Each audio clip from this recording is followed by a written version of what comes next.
Easy enough.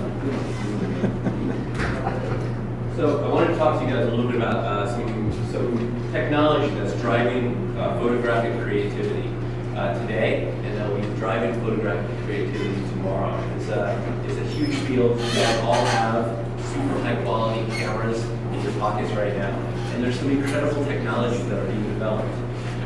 Like Kevin said, I'm Jeffrey Donenfeld. I'm a photojournalist. This picture I actually took in the mirrored ball at the ceremonial South Pole, right next to the geographic South Pole, which is like right over there. I work as a business technology strategist. I am the entrepreneur in residence at Donenfeld, studying for my MBA right now. You can find a little bit more about me at jeffreydonenfeld.com. So tech enables creativity. It doesn't make us more creative. It just enables us to be more creative. We have it in us, and we really want to make it happen. It enables enhanced post-capture creative freedom, so we can be more creative after we actually take the picture. It gives us more flexibility of creative parameters, right? So modifying aperture, color, exposure, all these parameters.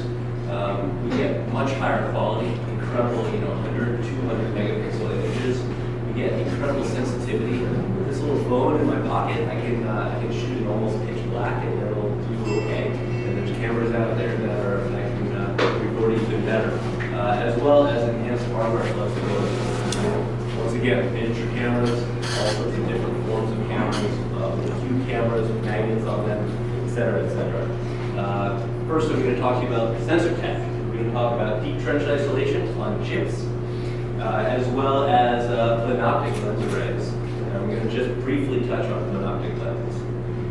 First of all, deep trench isolation is a technology that's used in your iPhone, and basically it's a sensor tech that takes the pixels on the sensor and puts physical spaces between each pixel with an electron and photon absorbing layer. And what that does is it allows much higher sensitivity of the pixels, better color saturation, lower noise by isolating each pixel in no uncertain terms with a physical barrier for photons skipping over between micropixels, as well as electrons after the photons charge the cells from skipping over. This is a technology that's being used, it's starting to be used today, and it's going to be used way more in the future. I think it's going to really help revolutionize photography. Another interesting topic that I've had a little bit of experience with is Plenoptic photography, and I'll go quickly through this, but it's basically placing a lens array in front of a sensor and taking hundreds and hundreds of versions of the same exact moment in time on the same sensor simultaneously.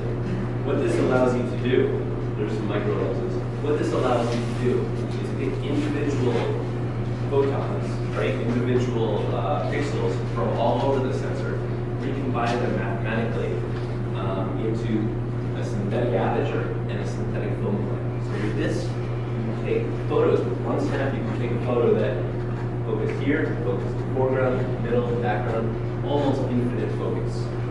And you can refocus. The other great thing about Plenoptic photography is you can compute perspective. So if you've got a ton of different versions of the same scene being taken all over a sensor, then let's take some pixels from one part of the sensor, from the other part of the sensor, combine them into different perspectives, and get different scenes from the same snap.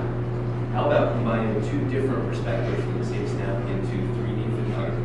What about capturing video with a Plenoptic array and making a 3D VR environment from a single lens? The possibilities are endless. You can get 3D renderings out of this. The other great thing is computing noise. You can really cut down the amount of noise, summing, averaging, and deleting noise from your photos. This is just a couple examples. If you wanted to try this now, you can kind of have a proxy of this by downloading Focus. It creates focus stacking, right? So stacks focus allows you to refocus. These are some pictures. There's our buddy Kevin there, that I took with the Lytro Illum camera. It's a Plenoptic camera, and just had a few little examples of Plenoptic photography. So you shifting around the perspective, refocusing. It's not perfect. Depth maps on Plenoptic photos not perfect. In this chicken photo here, you can see it's at extreme depth, but it wasn't taken perfectly by me, and you can see there's all these artifacts in there. There's a little streakiness. So it's definitely a technology that's being developed. Not perfect, but it's coming along. It's a processing tech. I love bullet time, and I think it's so cool that we have cameras connected to networks with computers in our pockets. There's the concept of making bullet time, making these multi-angle photos using a distributed network of cameras, and not just professional cameras on a big studio rig, that are in park around, whatever studio scene they're shooting, but actually being able to use your iPhone, smartphones that are synchronized to a network clock, to be able to take photos at the exact same time and combine them. Here's a little example of iPhones being used to shoot quasi-bullet time. And we just go up from here. This is just a proof of concept. And I can imagine a future where you go to, say, Red Rocks to a concert and you've got 1,000 people with iPhones taking pictures. You can get them all to take a picture at the exact same moment in time. You can create an amazing 3D rendering of that scene. I think that's super cool. So cool that I wanted to try it immediately, but you can't download this app, and I don't want to make an app that does this. But somebody, Nicholas Bugner, made this little aeroshell that gets an approximation of a bullet time effect by aerodynamically stabilizing an iPhone, swinging it around his head, and making this super cool effect with some slow motion. And this is something that you can actually download this aeroshell right now from sensorphone.me, print it out on your 3D printer, and slot your phone into it. There's also versions that stabilize the GoPro. Pretty nifty. Finally, optics tech. Combining multiple lenses will enable us to shoot all sorts of new scenes in new ways. This is an example of the Light L16 camera. It has 16 different lenses on it, as well as a laser rangefinder. And with this camera, it can shoot wide angle, medium, and telephoto all at the same time, as well as get depth information. With this camera, you're able to shoot a scene and then zoom into that scene without losing any quality. You can also get, by shooting with this and this, you can get a little parallax. You can get a 3D scene out of that. And you're also getting depth information from a laser rangefinder.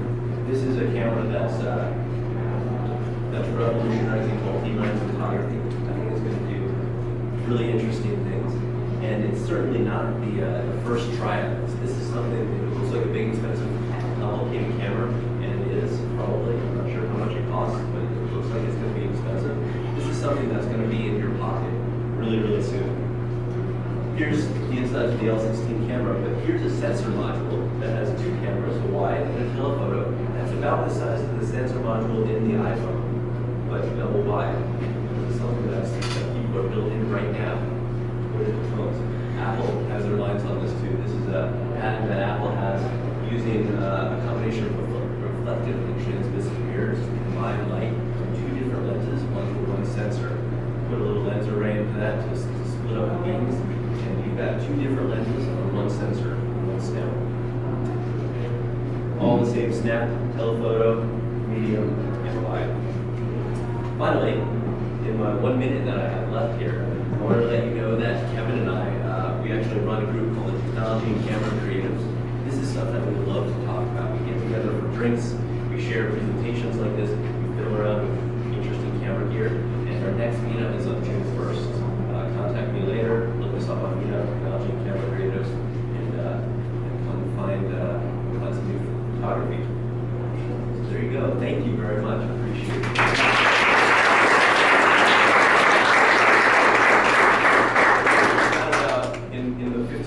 I've got about 6 more minutes, so any questions? Anything you guys want to know, talk about? So you went through a lot of different new technologies that are out there. If you're going to Antarctica and you want to take one of these lenses with you, which one would you pick? We're going to take one of these with me. Yeah, what's your favorite? That's a great question. I think that light L16 with multiple lenses is the one that I would bet on. I was shooting in Cuba with that Nitro balloon, which is a Plenoptic camera. And this is I've addressed this before. With all this my name arguing about it. So with all this technology, they're just creative tools. You know, it's not going to make you more creative. It's a tool. And personally, shooting Plenoptic photos with the Lightroom, I didn't do it. I was, stimulating creatively, and I don't yet understand how to really make something valuable. That's entirely my fault for holding the camera. It's just a tool, but that's anything else, guys? Yeah, innocent from the topic, question, but what are the multiple lenses get you that a high aperture depth of field? Right. So say you want everything to be in focus, and right, you want a small aperture, you want to shoot at f22, get everything in focus, but you also need 80 meters of depth. So let's shoot at 1.8 as well. You can have two different lenses looking at the same time, pretty close together. You can shoot both of those apertures at the same time, right? Say this is a beautiful scene. There's something happening over there, right? You could shoot a wide angle and a telephoto at the same time. And Choose later. Right, and choose later. It gives you some creative freedom. And then additionally, it gives you different perspectives. You know, a crop of a wide angle photo is going to have an entirely different feel than an actual telephoto. It's a creative tool. Yeah. And it's a great question. We keep on asking about all this tech. How can we use it as a creative tool? With the LCC, you individually customize your shutter speed and aperture. So like I have a long exposure background and a focus filter. As far as I know, based on the product shots that I've seen, yeah, it's a full manual interface. The thing that I don't know about it is if you can dial in each camera in that one camera, each of the lens. That's a good question. Yeah. So I might be weeks behind on this. I don't have the new iPhone, but somebody was showing me a picture on it the other day and it started moving. And so they have this new living photos thing. Is that kind of a combination of all these things? Or? It's not. Okay. It's not a combination of these, but the living photos on the iPhone 6S is just recording continuous video. Yeah. Full frame rate video, so that's why it's choppy. And then it'll use a buffer and it'll save the last couple of frames. That's a cool tool. Yeah. It was really Yeah, it's neat when you realize you've been shooting for a whole trip in the live photos and you didn't realize. Yeah. Movies. Yeah, exactly. Got one more. Just quickly, how soon do you think that mobile cameras like the L16 kind of technology are going to show up in phones? There's already an LG phone out there that has two of them right now. And I think it's just a matter of time before more manufacturers start getting in there. And I don't know if it'll manifest in multiple lenses, they have strip lenses across your phone, or you'll have one primary lens and then you can use a translucent mirror and split the refocus. There's so many possibilities. Anyway, thank you very much. Appreciate it.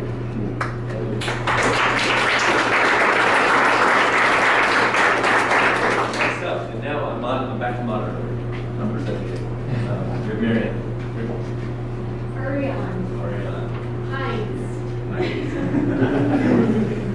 Good start.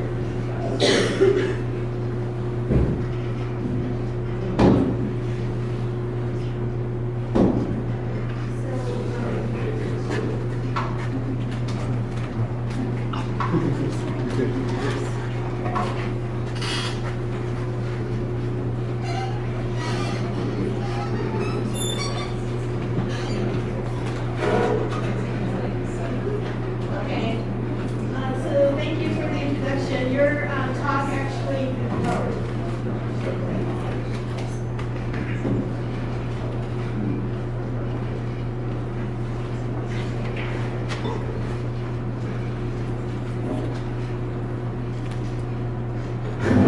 Can you hear me? It's just recording. I'm sorry? It's just recording. Oh, okay. Okay, so I didn't know we were going to be recording, so I'll be careful what I say. Okay, so it's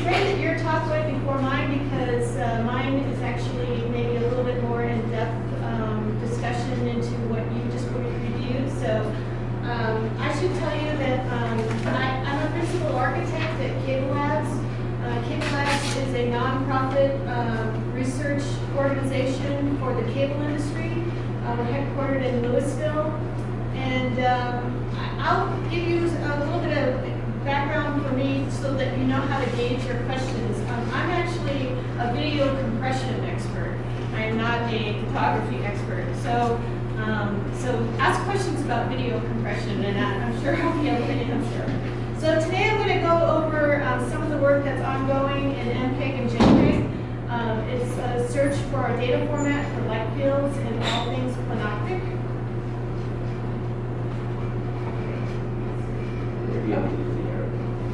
Okay. So as I said, I'm going to review some of the work that's ongoing in MPEG and JPEG. I am the chair of the United States MPEG committee. So MPEG is this international organization that's membership is by country, and so I chair the U.S. delegation. MPEG is a moving picture experts group, and we've developed video compression and audio compression technologies. We developed ABC, which you may know as H.264. We developed HEVC, which is H.265. We developed MP3 for audio, and we developed AAC. And so we're actually a sister group with JPEG. JPEG you'll know as the .jpg format for digital photographs. My PhD advisor was the lady that proposed the original JPEG standard to the JPEG committee. So she's been very influential in my work. So I mentioned that the words light field and Plenoptic in the title of my talk, and Jeff gave you a good sense of what light fields are, but I'm going to go a little bit more into the theory. You asked a great question about what are the differences, and I'll go over that. So for those of us blessed with the gift of sight, we know that it's impossible to understate the importance of vision, and that without light, there is no vision. And so with our eyes and coupled with our brains and coupled with our lights, coupled with light, we have this incredible image processing system that's ongoing. And over the years, the technologists have tried very hard to mimic what is processed by our brains and our eyes by developing various technologies, both from the capture and the display point of view. So from capture, if you think about it, we had cameras capturing images on film, digital cameras, we had 3D cameras, we have now these Plenoptic cameras and panoramic cameras. And in terms of the display, technology has, we've got televisions, we've got stereoscopic televisions, we've got those with glasses, those without glasses, we've got cinemas. So you can see that there's, over the years, there's been this drive towards getting us to a more immersive experience. And so, looking at all of the work that we've done and all the technologies we've developed, we decided to ask ourselves in MPEG if there was some way that we could model the capture of light in terms of what our eyes get, and see develop a way to represent that format and maybe even compress it. So one thing you didn't address was the vast amounts of data that are involved in Plenoptic photography. And that's something that we're trying to look at in MPEG and JPEG. So wouldn't it be great to have, as a starting point, a model for how our vision, how our eyes capture light? And that's what is this Plenoptic function that you talked about. So what is it? It's a conceptual model for the intensity of light seen from any 3D point of view from any angular direction over time. And so it's actually a 7 tuple consisting of these parameters. X, Y, and Z models our position. Theta and rho model the directional angles of light using like polar representation. And Okay, gamma models the intensity of the light, and T models time. So if we were to actually try to capture all that information, you can imagine it's an enormous amount of data. So what you'll find is that people are often trying to subsample this function. So let me give you some examples. If you take these 4 parameters out of the 7 tuple, you get still images. If you add T to that, you get motion video. If you compute the difference, or you have a left eye view and a right eye view, you get stereoscopic motion video. Time of flight is the delta between between 2 images. Stereoscopic is left map. So the difference between all of that and a light field, getting back to your question, is that a light field adds the directional information to all of the other formats we're already used to. So it adds the theta and the rho to a still image light field, or theta and rho to a light field video. Clear as mud? So what we're looking at in MPEG is just if we could capture the Plenoptic function and create a format that represents all the data in the Plenoptic function, then through this workflow, ideally we could support any multitude of sensors, because again, sub-sampling the Plenoptic functions will serve like digital cameras, video recorders. There's any number of sensors you can support, and you can actually create a format for the Plenoptic function. And likewise with the display, the presentation system, you can support any type of presentation system. So what we're looking at is trying to create that ideal data format, which would, so the sensors capture the light information. The sense data converter would convert it to the ideal format. And then, of course, MPEG and JPEG, you know how to create encoders and decoders.